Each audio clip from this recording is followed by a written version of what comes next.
A house is more than just a building. It is a place where we live, grow, and create memories. A place where we feel sheltered, cozy, and warm. A sanctuary where we can escape from the stress, noise, and chaos of the outside world. A house is where we can be ourselves without fear of judgment, criticism, or rejection, and where we can share our joys, sorrows, hopes, and dreams with our loved ones. But for Willie and Winnie Winston, on September 9th, 1987, their home became one of the most terrifying places they've ever experienced. Willie and Winnie were the inhabitants of the Bleeding House of Atlanta, Georgia.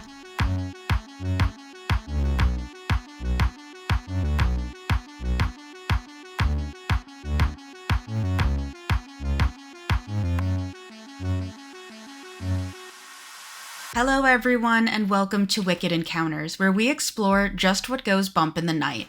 I'm your host, Allie, and today we're going to talk about the Bleeding House.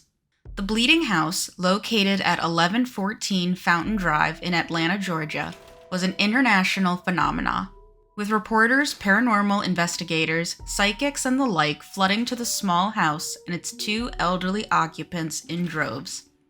The calls and requests for comments from the police were so intense, a phone wire at the police station burst, and the police got to the point that they dropped the case entirely.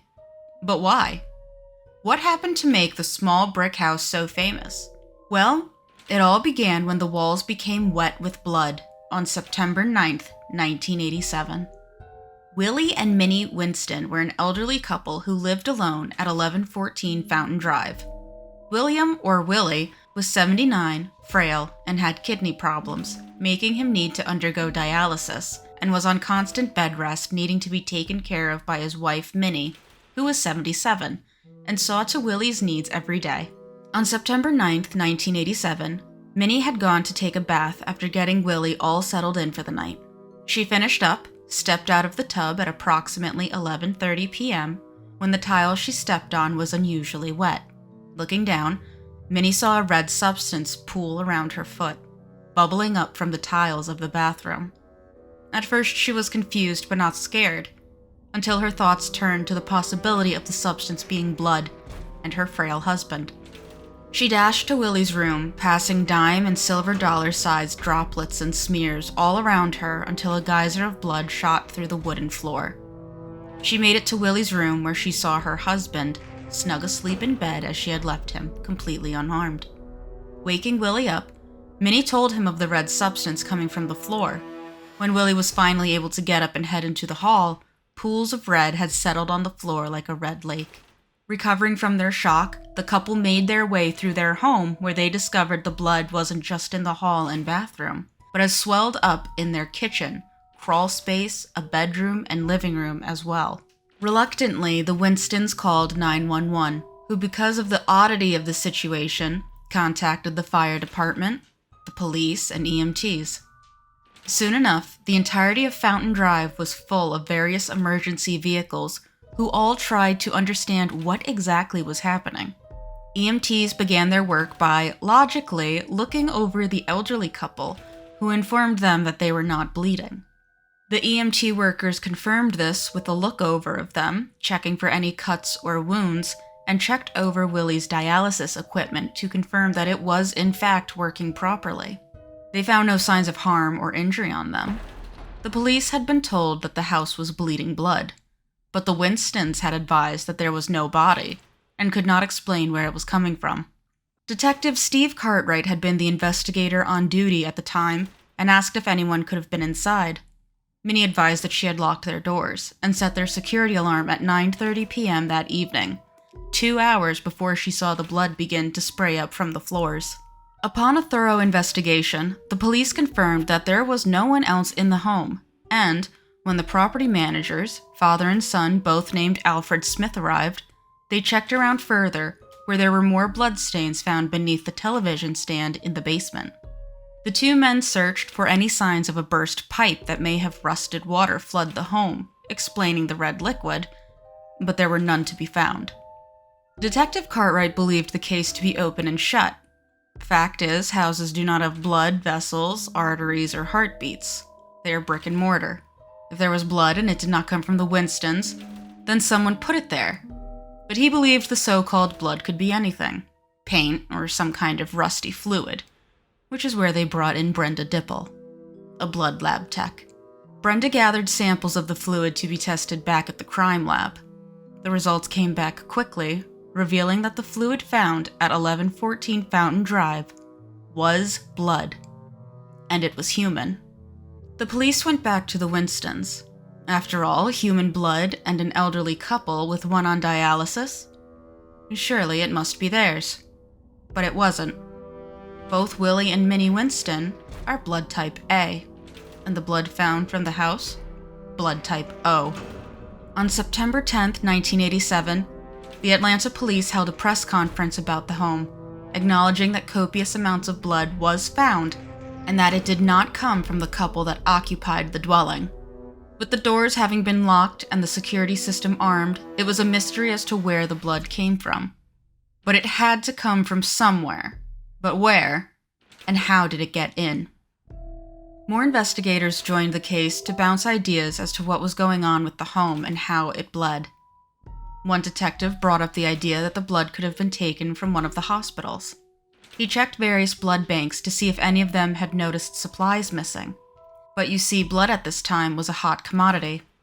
The AIDS crisis was at its peak, and as a result, blood was closely guarded as a precious resource for hospitals, especially type O, which is routinely in short supply but high demand by hospitals, both because it is the most common blood type and because type O negative is the universal blood type needed for emergency transfusions and for immune-deficient infants. To suddenly have a large quantity of type O go missing? It would be news. It just wasn't possible. The police weren't getting any good leads, and it was beginning to cause infighting as the news continued to tease about upcoming stories involving the bleeding house, and the calls the police station received grew. The police, having been so eager to solve the mystery of the bleeding house, suddenly began distancing themselves from the case. They began to speak about it angrily, accusing different blood processing labs of delaying testing and withholding information from the investigators.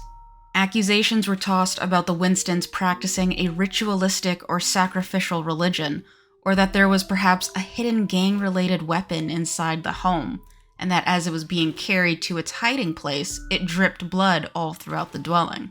Though how a single weapon could produce so much blood without the body being present is questionable at best. Some detectives began to believe that Willie and Minnie were faking the whole thing as an attempt to get attention, or that their daughter who worked at a hospital was responsible for bringing the blood in and trying to get her parents put in a home for talking about it. After a shooting took place locally, investigators tried to link the bleeding house in a way that put the two separate cases at odds. It finally got to the point that a lieutenant announced that the house is not a high priority right now because of the shooting. Until such time as we have determined a crime was committed, it doesn't merit a whole group of investigators working on it. It wasn't looking good for the house on Fountain Drive. It needed new eyes and a fresh perspective to come in and look it over. But with the current investigators baffled with all the clues leading them in circles, they were becoming frustrated and agitated as a result. Blood means a crime, but they couldn't find a crime, so they needed to investigate. But their investigations were not leading to a solution, with each lead getting them nowhere. The police's lack of interest did not carry over to the media, though. On September 11th, cars lined the street and news cameras were set up all around the small property, banging on the Winstons' door to speak to the couple whose phone rang and rang day and night. Demonologists, religious figures, paranormal investigators, people from all walks of life had gathered around the Winstons to help the couple, or more so help themselves to a good tale. After all, who wouldn't want to be the one to fix the bleeding house? The peace and tranquility they tried so hard to protect when they called the police was destroyed by the media trying to break new information about the house. Since initially speaking with the press and the police, the Winstons had not shared any further information on the blood, or if anything new had happened in the house since that time, to avoid even more attention being drawn to them, along with allegations of them lying. That's perhaps the most sad part about the whole thing. People didn't give a damn about Minnie or Willie's well-being. The senior couple had gone from unknown, invisible individuals to the equivalent of freaks at a sideshow. Their cognitive capabilities, information, and reputation now being ignored or questioned. They weren't helped by anyone. They had no one by their side. As we see so often in the news today, things die down as time passes, and the Bleeding House of Atlanta, Georgia was no exception, with no explanation as to what happened. The Winstons were able to return to their private life, undisturbed by the public save for the odd call here or there, such as one from Kurt Rowlett, calling them once things had quieted down for the couple. When he asked for an explanation, Minnie answered the phone with a simple, "rust and mud." This was untrue based on the samples being proven to have been blood as an undeniable fact.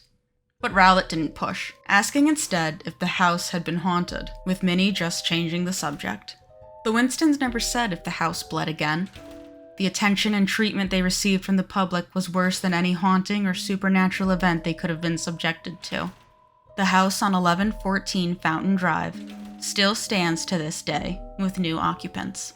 Willie Winston passed away 2 years after the events at the house on Fountain Drive. Minnie Winston survived for quite a bit longer, passing away at the ripe old age of 104 on April 9, 2015, according to her obituary.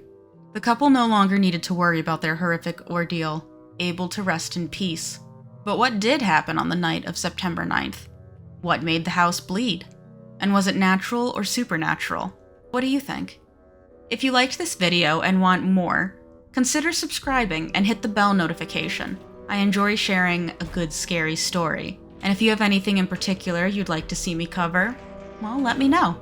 And if you'd like to support me in other ways, I recently created a Patreon, which is a great way to help. I also have a Discord for more one-on-one conversations if you're so inclined. Why not join and talk with me and others who enjoy the spookier side of life? That's all I have for today. So with that, I'm Allie, this is Wicked Encounters, and I'll see you next time. Bye!